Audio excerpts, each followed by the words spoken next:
In the NFL, loyalty is beautiful, but it rarely pays the bills. Every offseason, teams are forced to weigh emotion against economics, potential against pain, and reality against relationships. And just because a player loves the city they play in doesn't mean they'll get to stay. The truth.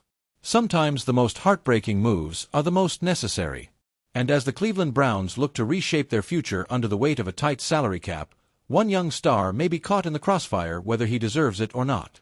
Coming into this offseason, the expectation in Cleveland was clear. The Browns were going to shake things up.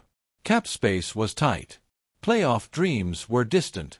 The time to restructure, retool, and maybe even rebuild had arrived. But so far, that shakeup hasn't happened. No major trades. No big cuts. Which raises one question. Is the real reset just beginning, and is Greg Newsome the first piece to fall? He's young, talented, and on paper still full of upside. But with a $13.3 million fifth-year option on the books and questions about his role in the defense, his roster spot isn't as secure as you'd think.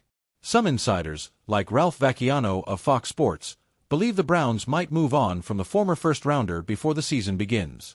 If that happens, it won't be because of who Newsome is, it'll be because of what Cleveland needs. Last year was rough for Newsome. A lingering hamstring injury led to surgery in July, and the season only spiraled from there. He lost his starting job early, struggled to regain his rhythm, and eventually missed the final 4 games when the same injury flared back up. For a young cornerback, that's the kind of season that invites doubt, especially when the team is already trying to cut costs. Should Cleveland keep him as part of the rebuild or cash in now for draft picks and cap relief? Drop your take in the comments. We want to hear your voice on this one.